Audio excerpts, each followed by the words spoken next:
Olá, meu amigo, minha amiga, meu irmão, minha irmã, todos bem? Estamos aí de volta. Vamos dar continuidade aí nos temas, nos estudos, né? E lembrando que aqui não vai nenhuma agressão a nenhuma denominação, a ninguém, né? Que tem como prática da sua vida religiosa alguma coisa que nós estamos aqui colocando à sombra das Escrituras, tá certo, amado? É o seguinte, hoje nós vamos falar sobre o uso do véu. É uma tradição ou é um mandamento, né? O véu, amado, como símbolo. Vamos lá. Nas culturas do mundo antigo, amado, o véu era o símbolo da submissão de uma mulher a um homem, pai, marido, irmão ou algum parente do sexo masculino. Simbolizava que uma mulher usando o véu devia obediência a algum homem. Uma mulher com véu estava compromissada com os bons costumes da sua época. Era uma mulher que não estava disponível no sentido da prostituição, principalmente, né? Era uma mulher decente para com os padrões daqueles tempos mais primitivos, certo? Então nós vemos aí já na introdução que o véu ele era um símbolo de alguma coisa, de uma postura das mulheres, não é isso? A cidade de Corinto, amado, nos tempos das Escrituras, nos tempos bíblicos, vamos dizer assim, Corinto, amado, era uma antiga cidade grega que havia sido destruída no ano 146 a.C. pelos romanos e reconstruída no ano 46 ainda antes de Cristo, a mando de Júlio César. Era uma cidade portuária, porto de Cencreia, e tornou-se a metrópole romana na região de Acaia. Em Corinto, amado, reuniam-se todas as camadas sociais da época e era famosa pelo templo dedicado à deusa grega Afrodite, chamada pelos romanos, um nome que você vai identificar, de Vênus, né? Vênus de Milo e tudo mais, né? Afrodite, amado, era a deusa da beleza, da fecundidade, da sexualidade e do amor conjugal. As festas em sua homenagem eram chamadas de afrodisíacas e realizadas principalmente em Atenas e Corinto. No templo de Afrodite em Corinto, amado, praticava-se a prostituição religiosa, pois acreditava-se que o ato sexual era uma forma de manter contato com a deusa. Escravas eram usadas como prostitutas e também mulheres livres trabalhavam como prostitutas religiosas. Além das mulheres, no templo de Afrodite havia ainda os transexuais, homens que assumiam a aparência e o papel sexual das mulheres, né? Então a gente vê, amado, que algumas coisas do nosso mundo, né, do nosso tempo, não são novos, né? Tem posturas, né, e tem condutas já antigas, né? Vamos falar, amados, sobre os destinatários da primeira carta aos Coríntios. A quem foi enviada essa carta, amado? Em primeiro lugar, deve ser reconhecido que a epístola paulina de 1 Corinto tinha um destinatário específico, era uma direção, tinha um alvo. A comunidade daqueles que seguiam os ensinamentos do Messias da cidade de Corinto. A carta foi dirigida para eles.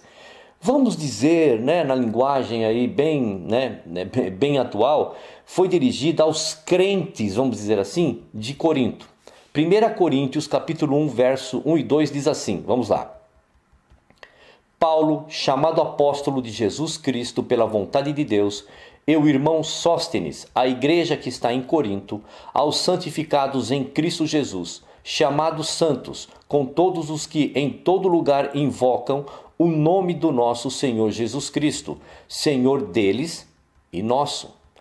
As lições, amados, espirituais que aparecem em 1 Coríntios se tornaram universais, mas originalmente essa epístola fora escrita especificamente para a comunidade de Corinto que enfrentava problemas espirituais.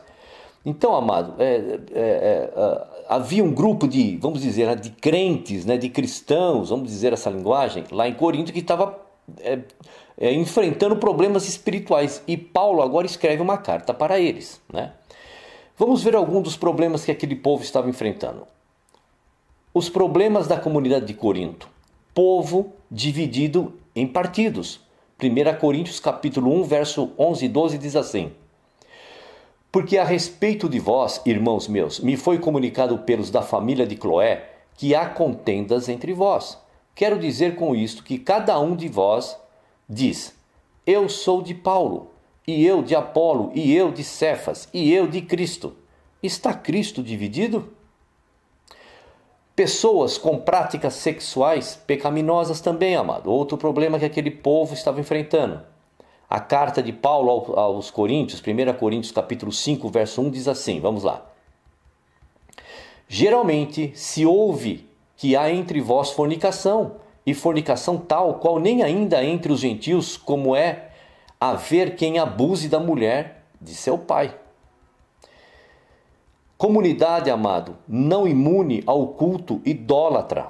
1 Coríntios capítulo 10, verso 14 e 21 diz assim: portanto, meus amados, fugi da idolatria. Não podeis beber o cálice do Senhor e o cálice dos demônios.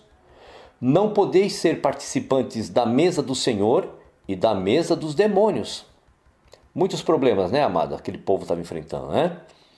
A questão do véu e o seu contexto social. A gente vai ver lá. Agora vamos dar uma olhadinha.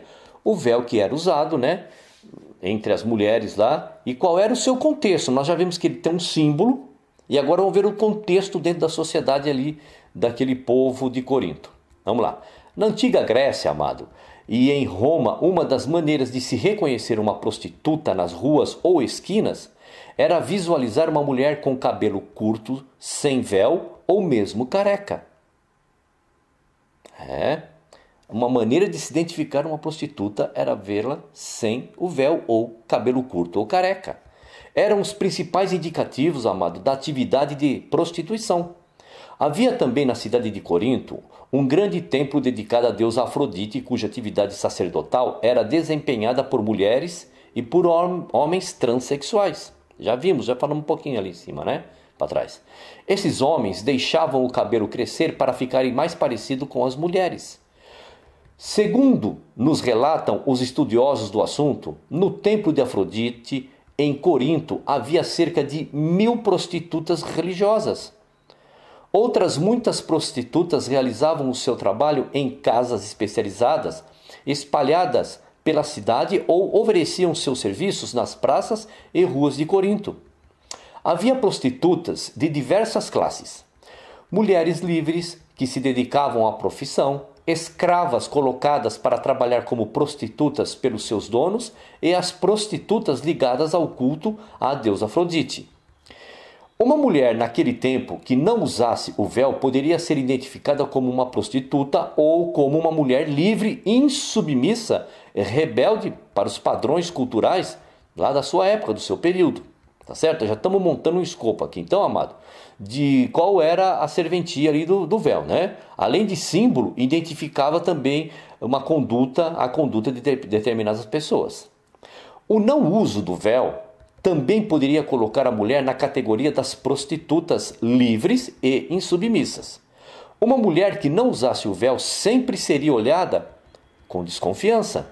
E agora, nós vamos entrar um pouquinho também para saber se... Nós já vimos, né? Já falamos sobre a carta de 1 Coríntios, que se tornou universal, mas ela foi dirigida a um povo específico, né? Vamos lá. Tradição ou mandamento? É isso que nós vamos ver agora também. 1 Coríntios capítulo 11, verso 1 e 2 diz assim: sede meus imitadores, como também eu de Cristo, e louvo-vos, irmãos, porque em tudo vos lembrais de mim, e retendes os preceitos como vô-los entreguei.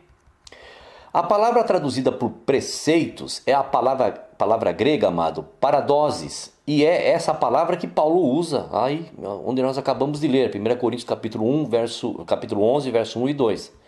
Paradoses significa transmissão de ensinos, crenças e práticas culturais de uma geração para outra.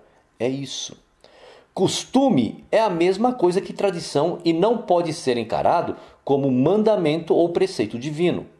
Muitas vezes, o uso das tradições e dos costumes invalida os ensinamentos do Criador. Muitas vezes, amado. Nós vemos aí diversas coisas aí que é de usos e costumes e as pessoas trouxeram para dentro da religião, né? A hermenêutica foi completamente violada, né? A hermenêutica, amado, o que é a hermenêutica? A hermenêutica é a ciência da religião que orienta no estabelecimento de doutrinas. Um dos princípios básicos da hermenêutica diz o seguinte: aquilo que é citado uma única vez não se pode ser tomado como regra. Aquilo que é falado somente dentro de um contexto ali dentro da Bíblia, né? Vocês conhecem como Bíblia. Não se pode ser tomado como agora uma regra de doutrina. A questão do véu só aparece uma única vez, amado, lá no livro de 1 Coríntios. Até Coríntios, a questão nunca foi mencionada na Bíblia, nem no Antigo e nem no Novo Testamento. Aquele que, com base em apenas uma única citação, cria uma doutrina, fere uma regra da hermenêutica. E é uma regra bem equilibrada. Pegar uma única, por exemplo, vamos pegar aquela passagem onde Abraão ele fere a rocha. Ele bate lá, desculpa, Abraão não, Moisés. Vamos também agora criar uma doutrina de ficar batendo a rocha? Né? O véu e o homem, em 1 Coríntios, prova que o assunto era regional. Nós vamos ver isso, amado. 1 Coríntios capítulo 11, verso 5 diz assim: todo homem que ora ou profetiza, tendo a cabeça coberta, desonra a sua própria cabeça. Além do contexto social da época, aqui se tem outra prova de que a problemática do véu era um assunto restrito à comunidade de Corinto. Como o véu era um símbolo de sujeição de um gênero a outro, da mulher ao homem, caso o homem usasse véu, seria como se ele tivesse a sua masculinidade, amado, e direitos sobre a mulher posta em suspeição, uma desonra para si. Claramente se percebe uma questão moral localizada sobre esse assunto do véu, amado. Véu era exclusividade feminina e, portanto, um homem com a cabeça coberta naquele contexto social seria vergonhoso. Dá para entender mais ou menos o que está sendo dito aqui nas cartas de Paulo? Outros contextos religiosos e o homem com a cabeça coberta. Vamos lá. Amado, no contexto religioso do sacerdócio levítico, o sacerdote era obrigado a comparecer diante do Criador com a cabeça coberta. Davi e seus homens subiram ao Monte das Oliveiras para adorar e todos estavam com a cabeça coberta. Vamos lá, 2 Samuel capítulo 15, verso 30 a 32 diz assim: e seguiu Davi pela encosta do Monte das Oliveiras, subindo e chorando e com a cabeça coberta, e caminhava com os pés descalços. E todo o povo que ia com ele cobria cada um a sua cabeça e subiam chorando, sem cessar. Então fizeram saber a Davi, dizendo: também Aitofel está entre os que se conjuraram com Absalão.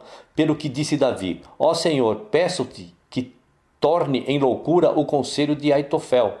E aconteceu que, chegando Davi ao cume para adorar ali a Deus, eis que Husai, o arquita, veio a encontrar-se com ele e com a roupa rasgada e terra sobre a cabeça.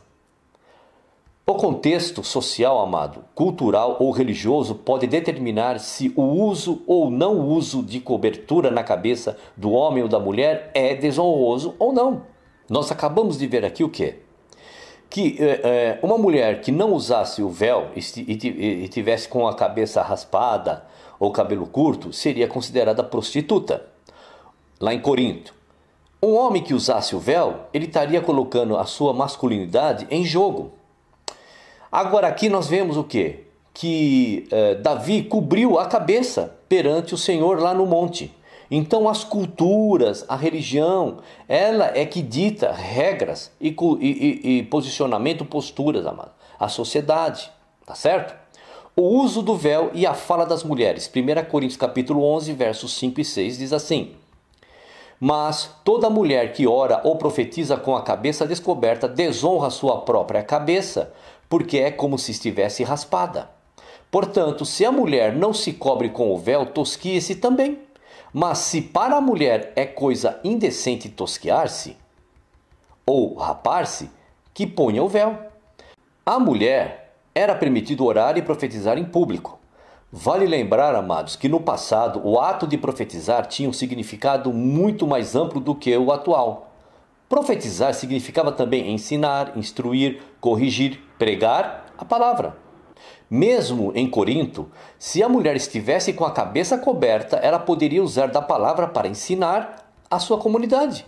A mulher tinha o direito da palavra. No caso, a desonra estava em não se cobrir e não porque ela usava a palavra. Consegue entender, amado, o porquê que onde estava o problema? Não era ela chegar e falar em público, não era isso, era estar com a cabeça descoberta. Esse é o contexto social. O contexto social de Corinto, amado, ensinava que era desonroso uma mulher aparecer em público com a cabeça o quê? Descoberta, isso mesmo, amado. Por que então as mulheres que eram discípulas do Messias em Corinto estavam então fugindo de uma regra social tão clara? Por quê? Porque Paulo manda elas cobrirem a cabeça. A mensagem foi apresentada a elas, amado, como uma religião libertadora. Dentro de um ambiente religioso, as regras e costumes sociais que não interferem na adoração são claramente dispensáveis. Essas mulheres convertidas para a verdade estavam radiantes com a liberdade que o Evangelho lhes proporcionava. Nota-se, amado, claramente pelo texto que essas mulheres estavam profetizando, ou seja, instruindo, pregando, ensinando e orando dentro do novo ambiente sem as amarras que a sociedade lhes impunha. A ação dessas mulheres era vista como uma quebra da boa conduta por muitos que as observavam. Provavelmente algumas eram ex-prostitutas que o Evangelho tinha alcançado. Muitas, amadas, estavam naquela comunidade contra a vontade de seus maridos. Que comunidade? Comunidade daqueles que seguiam os ensinamentos do Messias, né? Provavelmente havia até escravas entre elas. Elas não estavam sendo advertidas para usar o véu fora da comunidade, porque fora elas certamente já usavam isso, era costume. Elas não viam necessidade de usar esse símbolo de submissão ali dentro da comunidade, quando eles estavam ali reunidos, aprendendo, quando eles estavam entre eles, com certeza as mulheres tiravam o véu. Então a advertência ali que Paulo está dando é nesse contexto, quando elas estavam reunidas entre aqueles que pensavam do mesmo jeito e seguiam o caminho do Salvador. Porque fora dali, no contexto social, elas já usavam, com certeza, amado. Então Paulo foi inflexível com essas mulheres. Ele diz assim, abre aspas, se vocês não usarem o véu, estarão mostrando que são mulheres insubmissas, que são mulheres disponíveis. Se é assim, então assumam o visual completo. É isso que Paulo está falando quando ele fala lá. Tosquiem-se ou raspem a cabeça como uma prostituta. Porém, se é desonroso para vocês se mostrarem como prostituta, então usem os seus véus. Fecha aspas. Foi isso que Paulo estava falando. Vocês querem ficar sem o véu? Ok, então isso é uma conduta social que vocês têm que respeitar. Agora, se vocês querem ficar sem o véu, então raspa de vez, assume essa posição. Agora, vocês têm vergonha disso? Põe o véu, fica com o véu. Vamos entrar num outro contexto aí também, amado. Os anjos não são anjos. 1 Coríntios capítulo 11, verso 10 diz assim, portanto, a mulher deve ter sobre a cabeça sinal de poderio por causa dos anjos. Aqui, amado, ocorre um grave erro conceitual e de tradução que é inadvertidamente usado pelos defensores do uso do véu. A palavra traduzida por anjo é no grego ágilos e significa mensageiro. Quando um mensageiro vinha visitar a comunidade de Corinto, ele ficava escandalizado em ver a liberdade e a desventura das mulheres, sem aquele véu. Não é? Os pagãos também ficavam escandalizados com a postura dessas mulheres evangelizadas, vamos dizer assim essa linguagem, né? O que Paulo simplesmente procura fazer é evitar que, por causa da cultura da época, o evangelho não fosse mal interpretado pelos de fora e pelos de dentro, que ainda estavam presos aos costumes e tradições da época. Simples assim, amado. Está escrito, é assim. Em nenhum lugar das Escrituras é ensinado que anjos, os seres espirituais, devam ser reverenciados, né?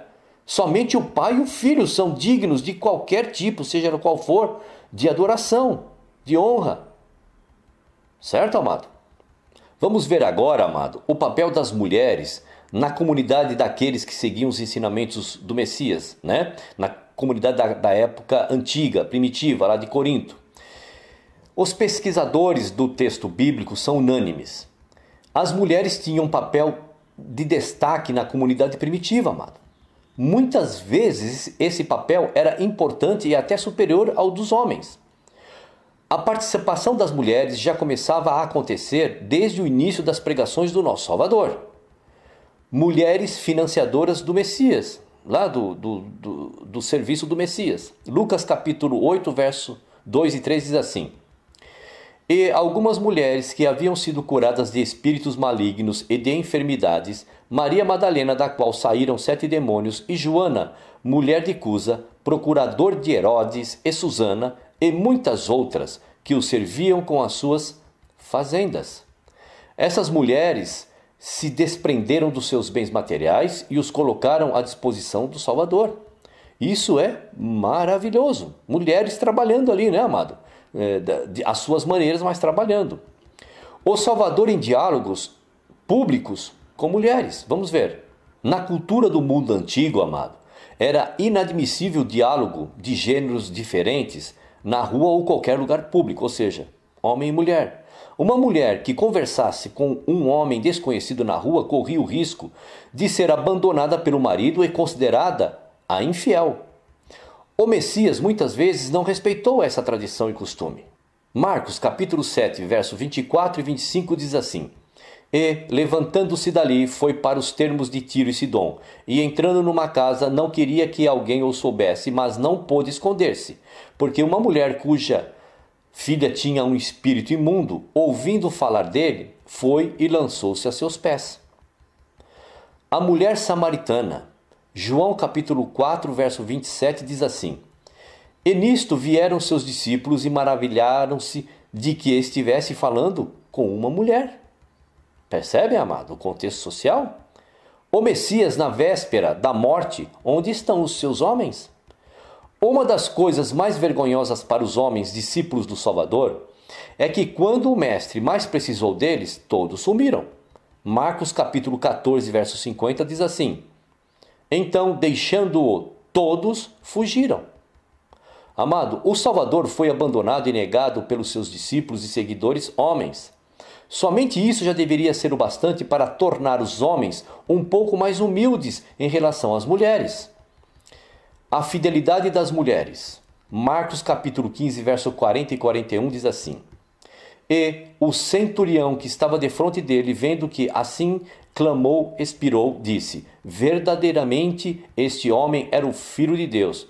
E também ali estavam algumas mulheres olhando de longe, entre as quais também Maria Madalena e Maria, mãe de Tiago, o menor, e de José e Salomé, as quais o seguiam e o serviam quando estava na Galiléia, e muitas outras que tinham subido com ele a Jerusalém.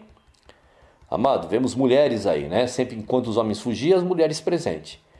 Enquanto os homens haviam fugido, as mulheres continuaram tentando servir ao Messias de alguma maneira.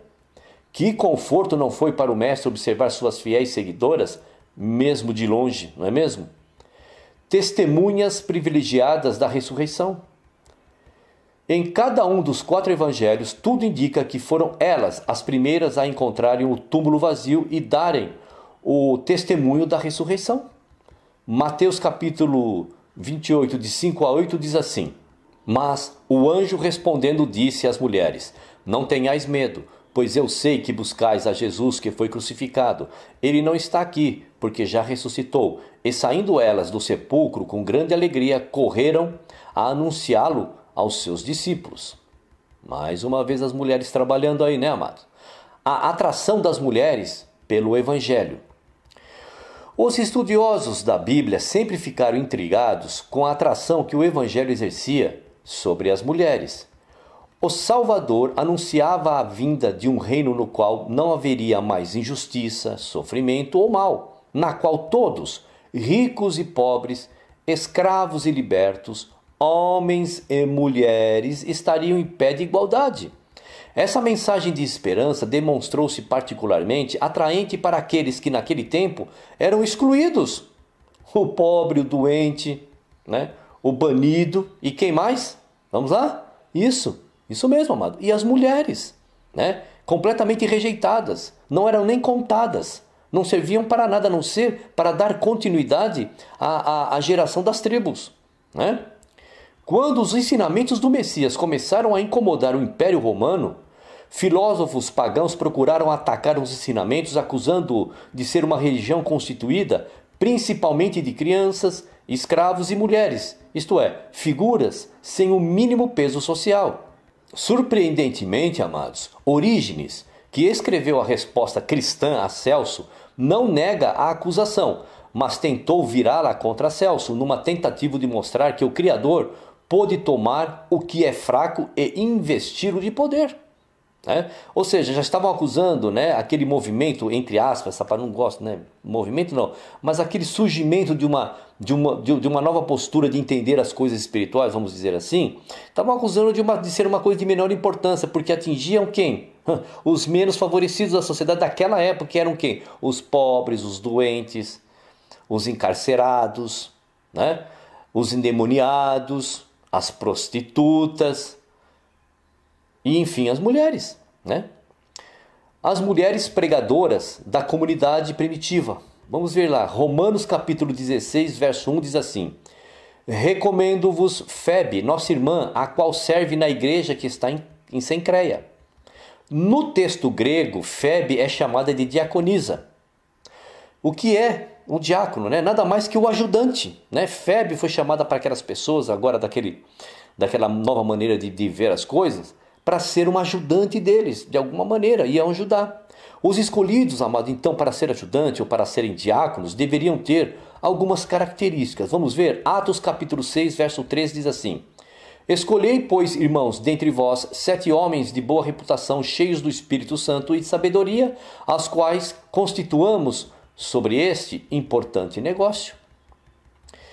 Uma pessoa com essas características não só tinha o direito, mas tinha o dever de pregar a palavra. Vamos falar dessa maneira, tá bom, amado? É exemplar o caso de quem? Qual é o diácono que nós mais conhecemos aí e ouvimos falar? Do diácono Estevão, não é isso? Priscila, uma cooperadora do Messias. Romanos capítulo 16, versos de 3 a 5 diz assim: saudai a Priscila e a Áquila, meus cooperadores em Cristo Jesus, os quais pela minha vida expuseram as suas cabeças, o que não só eu lhes agradeço, mas também todas as igrejas dos gentios. Saudai a igreja que está em sua casa. O caso de Priscila, amado, é emblemático. Ela é citada antes de seu marido, Áquila, Saudai a Priscila e a Áquila, Isto, amado, pode significar que dentro da comunidade primitiva, lá do tempo dela, ela era mais importante do que ele. Pode significar isso. Algumas traduções da Bíblia inverteram a ordem para mascarar essa verdade. Poderia alguém expor sua vida pelo Evangelho se ficasse calada dentro de sua casa? De jeito nenhum, amado?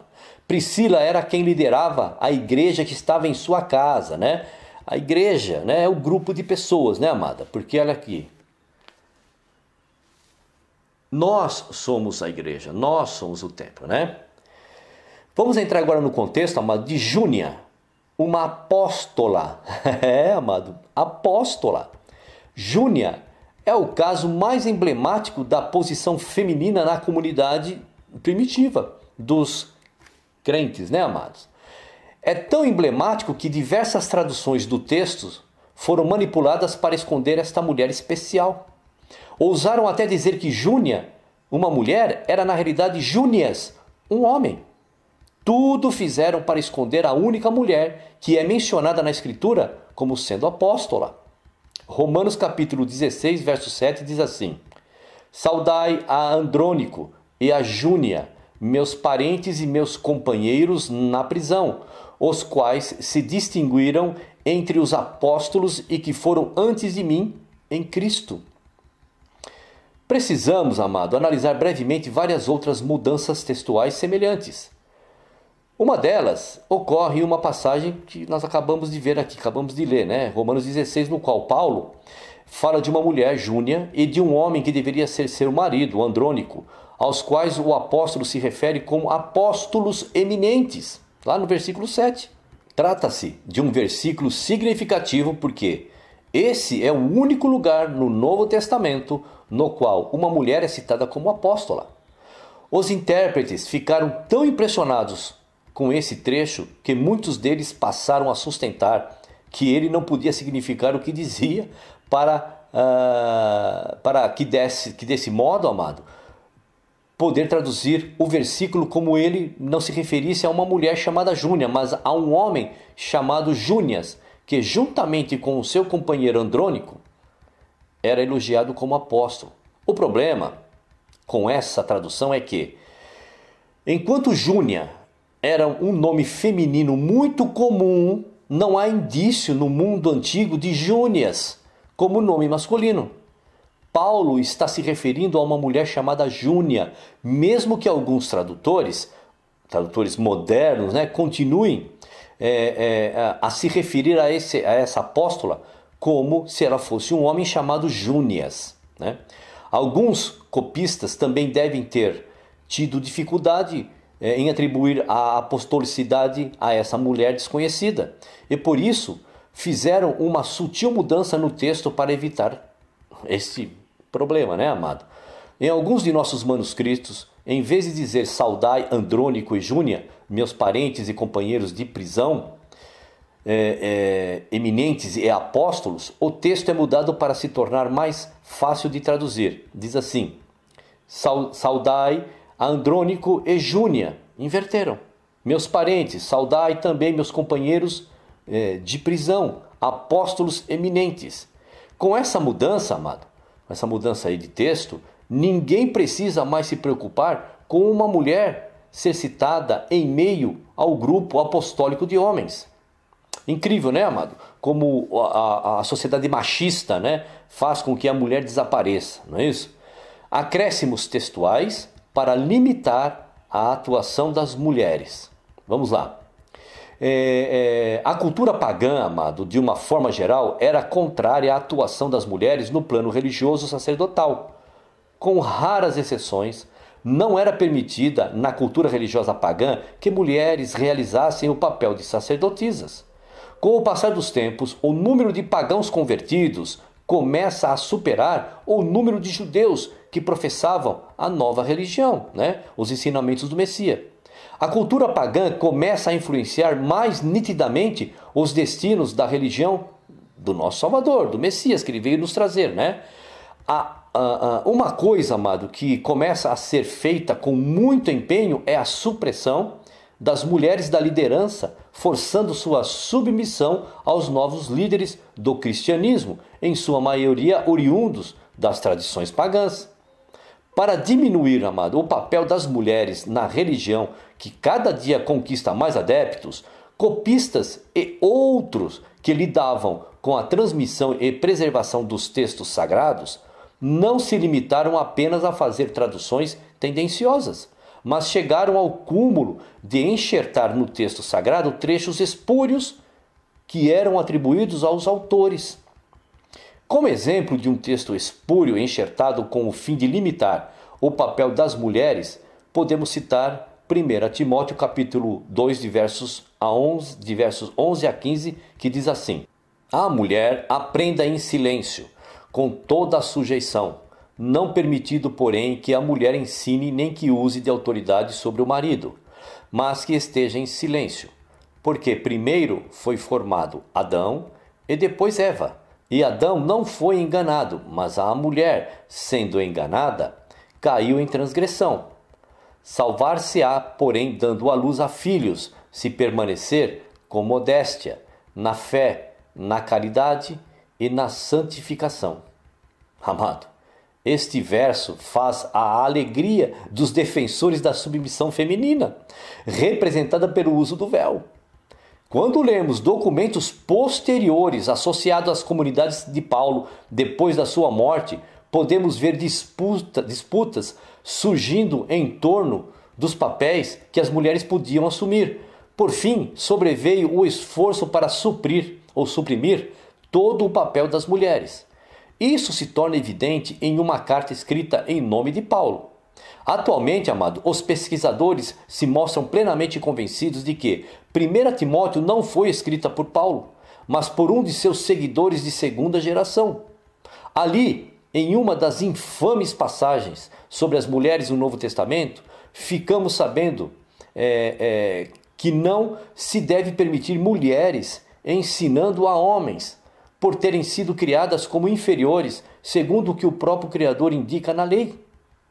O Criador criou Eva em segundo lugar para o bem do homem, e uma mulher descendente de Eva não deve ter o senhorio sobre um homem descendente de Adão, por meio do ensinamento. Amado, que absurdo seria esse de nós pegarmos todos os ensinamentos de Paulo, onde ele coloca todos no mesmo nível, né? Como já vimos lá, escravos, livres, ricos, pobres, encarcerado, doente, homens, mulheres, crianças, tudo no mesmo nível. Agora, estranhamente, Paulo está dizendo que a mulher não é nada. Ela volta a ter o mesmo conceito que tinha antes. Conceitos completamente errados. Não é isso, amado? Então, amado, aqui nós vimos, para encerrar, que Paulo em nenhum momento está dando uma orientação sobre o véu como se fosse um mandamento do Criador. Você viu de uma maneira extremamente demonstrativa que, conforme as Escrituras e os costumes, o uso do véu era uma coisa específica para aquele povo, para aquela conduta. E Paulo chamou a atenção das mulheres que estavam agora sob o novo ensinamento, sobre a liberdade, dizendo, bom, espera um pouquinho só, vocês são livres sim, mas agora estão escandalizando. Se vocês querem realmente ficar sem o véu, raspa a cabeça, deixa curto. Ele foi inflexível, foi duro. Agora, para vocês é vergonhoso ficar aí com o cabelo raspado, cabelo curto, porque as pessoas vão confundir vocês com as prostitutas? Então usa o véu. Dentro ou fora do contexto dos novos ensinamentos do Messias. Tá bom, amado? Então terminamos por aqui. Obrigado por ter chegado até aqui. Um assunto muito legal sobre o uso do véu. Passa para aqueles que você sabe que a mulher dele ou a filha dele, né? Alguém, irmã dele, alguma mulher do meio dessa pessoa que você conhece, usa o véu, para ela poder entender que isso não tem nada a ver com o mandamento do Criador. Tá bom, meu querido? Um abraço e até lá aos próximos vídeos.